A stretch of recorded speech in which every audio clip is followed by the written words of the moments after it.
Për t'i komentuar zhvillimet brenda koalicionit Vlen, bashkë me mua në studio, kam drejton Sulejmanin, i cili sonte përfaqëson këtë koalicion në studion e Alsat. Mirë se vini në Alsat, zoti Sulejmani. Mirë se vgjeta, përshëndetje për shikuesit e Alsat dhe faleminderit për ftesën. Sot kishte mjaft zhvillime edhe brenda koalicionit Vlen, edhe një ditë më parë, qoftë në Tetov, qoftë edhe në Shkup, dhe për të përmbledhur, duhet ju pyes se si paraqitet momentalisht situata në koalicionin Vlen dhe në çfarë shkallë ose në çfarë stadie është uniteti i partive të cilet e përbëjnë Vlenin. Kështu, opinioni është i njoftuar me zhvillimet brenda koalicionit Vlen. Kemi njoftuar se kanë filluar edhe zhvillimi i negociatave për ta bërë një paraqitje sa më të mirë në zgjedhjet e ardhshme lokale, dhe ky proces është në vazhdim me sipër, pa marrë parasysh ndodhive që ndodhin brenda koalicionit, të cilët sipas mendimit tim janë normale në një koalicion ku ka 4 parti politike, ka diskutime ndryshme, ka mendime ndryshme, mirë po qëllimi i jonë si 4 subjekte që e përbëjnë koalicionin Vlen është që para votuesve në zgjedhjet e ardhshme lokale të paraqesim ofertë më të mirë të mundshme dhe ta sjellim ndryshimin ashtu sikurse e sjellëm edhe në qeverisin qendrore, të njëjtën ta bëjmë edhe në qeverisin lokale. Kjo ka qenë parimi kryesor mbi të cilin është ndërtuar ky koalicion për zgjedhjet e fundit parlamentare, e cila si historia tregoi suksesin e vet, dhe të njëjtën tash po mundohemi ta përsërisim edhe për zgjedhjet e ardhshme lokale, sepse mendojmë se ke qeverisja e pushtetit 22 vjeçar të BDI-s, ashtu sikur se ka qenë në nivelin qendror, në të njëjtën mënyrë është edhe në nivelin lokal, dhe ndryshimin që e kemi bërë në nivelin qendror e kemi patjetër ta përsërisim edhe në nivelin lokal, ku pastaj shumë më lehtë do të jemi në gjendje të ballafaqohemi dhe të zgjidhim problemet e qytetarëve, të cilët realisht mund të zgjidhen pikërisht nga pushteti lokal. Ky është ajo mbi të cilën e kemi ndërtuar koalicionin dhe të njëjtën po mundohemi ta bëjmë edhe tash. Intervista e fundit e kreut të Aleancës për Shqiptarët, aleancës që është pjesë e koalicionit Vlen,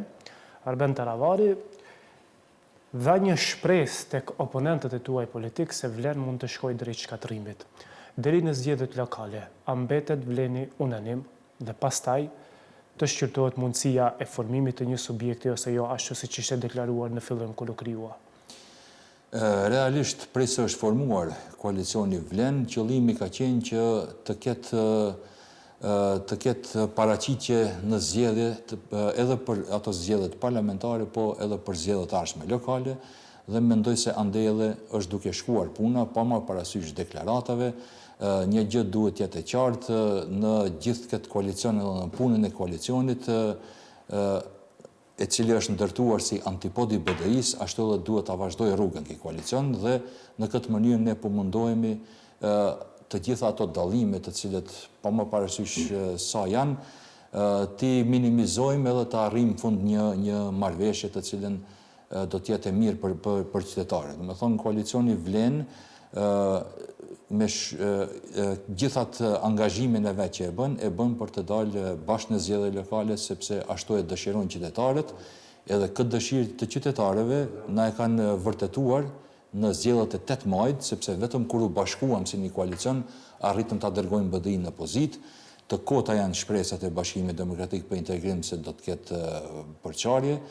Ata janë vetëm se në opozitë, po e njëjta do t'i gjej edhe pas zgjedhjeve të ardhshme lokale. A janë dallimet brenda Vlenit për ndarjen e komunave parimore, për shkak se ashtu liferohet dhe ashtu pretendohet në opinion, kush sa kërkon 40%, 30%, apo pakënaqësitë më shumë janë se kush po ndan kulaçin më shumë dhe kush po merr më pak? Shife, parimi i ndarjes së përgjithësive edhe gjatë përpilimit të listave nuk ka qenë parimi kryesor të numrat. Kemi instaluar një parim të barazisë në të cilin kemi tentuar që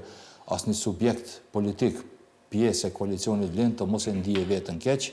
dhe kjo formulë na ka sjellë sukses. Por neve nuk janë me rëndësi se sa komuna do të marrë njëra prej partive, sepse ne llogarisim se ato kryetarët komunave që do të qeverisin, do të jenë fillimisht kryetarë të qytetarëve,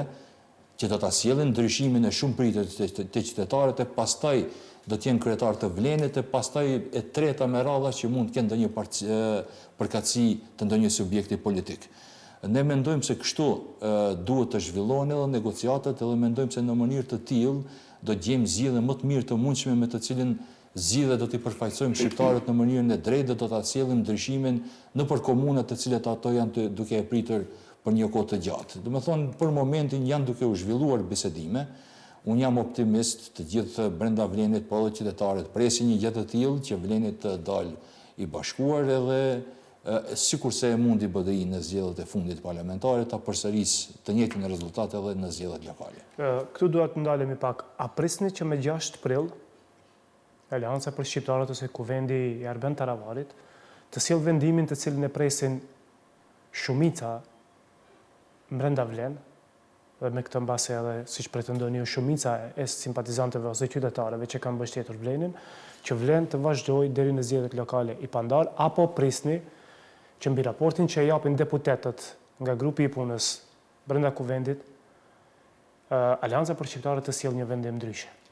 Nuk e di, kjo ndoshta është pyetje që do duhet t'ju drejtohet atyre, nuk mund t'jap në përgjigje për një çështje hipotetike, por ne jemi optimist se vetëm për arsye se vetëm se janë duke u zhvilluar bisedime, këto bisedime do të përfundojnë me sukses, sepse dim se brenga e gjithë partnerëve të koalicionit Vlen është që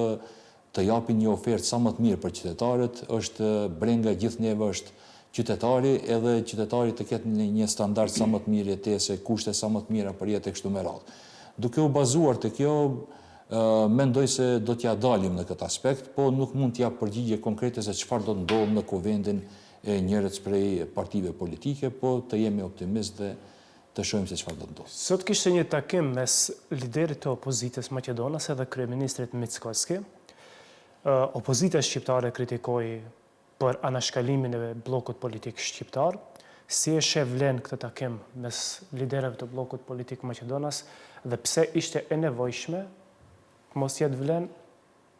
apo ishte Vlen i panevojshëm aty? Me sa i kam informatet, ky takim është iniciuar nga kryetari i LSDM-s, Venko Filipçe,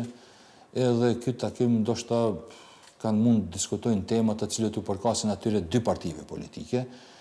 Ne si Vlen kemi qenë të informuar edhe vazhdimisht jemi në kontakt me kryeministrin Mickoski për të gjitha ndodhit që ndodhin në skenën politike në Republikën e Maqedonisë së Veriut, edhe ky komunikim i jonë i vazhdueshëm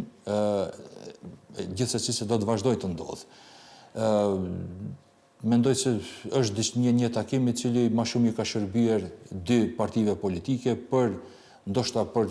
të marrë vesh për ta qetësuar situatën politike pas gjithë ndodhive që ndodhen me tragjedinë e Koçanit. Aso tema ka mund të ketë, po me siguri se për këtë do të njoftohemi nga ana e kryeministrit se çfarë bisedash janë bërë aty dhe çfarë vendimesh eventuale ose dakordësish eventuale kanë mundur të kenë të dy kryetarët e partive. Edhe një pyetje për stabilitetin e partnerëve brenda koalicionit qeverisës. U pa një krisje e raporteve mes VMRO dhe PMNE-s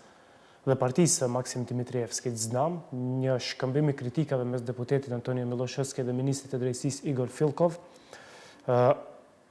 Apo shkon koalicioni drejt përçarjes në këtë drejtim? Apo ishin dallime parimore të cilat më parë ka shprehur edhe vetë Vlen? Është normale që brenda qeverisë të ketë mosmarrëveshje për çështje të caktuara. Unë bile kisha thënë se kjo është edhe vlera e demokracisë për me pas mendime të ndryshme për çështje të caktuara dhe nuk mendoj se kacafyqjet e tilla ose mendimet e ndryshme brenda koalicionit qeverisës mund të sjellin edhe deri në përkeçimin e situatës në qeveri. Qeveria është mjaft stabile, edhe po mundohet që edhe me gjithë të ndodhit e fundit që ka ndodhë të japë me të vërtet një mesazh se shteti është vendoset në binarit të drejtë dhe shumë çështje të pazgjidhura vitet të tëra do të fillojnë të shohin edhe zgjidhjen e tyre. Normal që mund të ketë jo edhe me një familje ka raste ku keni probleme të ndryshme, po kur punohet për zgjidhjen e problemeve, gjithsesi se rezultatet në fund janë të mira dhe të dobishme për qytetarët. Ideja ishte a janë Znam problematikët brenda koalicionit, sepse kishte shkëmbim të deklaratave edhe të ministrit Minqev me zëvendës kryeministrin e parë Izet Megjiti. Ndërkohë, pas pak javëve, ka shkëmbim deklaratash dhe akuzash edhe mes deputetit e VMRO dhe VMNES dhe ministrit të drejtësisë. A janë znam problematikët brenda koalicionit, apo janë shumë të mirë kuptueshëm VMRO-ja dhe Vleni? Po, nuk e di, mund të cilësohen ndoshta edhe si të tillë, po nuk është diçka që mund ta dëmtojë me një farë mënyrë funksionimin e qeverisë. Ka raste të caktuara kur me deklarata dhe kacafyqje mund të jenë edhe individuale mes dy funksionerëve kështu me radhë, mirë po sipas gjithë informatave që i kemi, edhe pse unë nuk jam në këtë rast zëdhënës i qeverisë, qeveria funksionon në mënyrë stabile edhe mundohet që ta sjellë më të mirën për qytetarët. Ju faleminderit për kohën tuaj në Alsat. Faleminderit shumë për ftesën.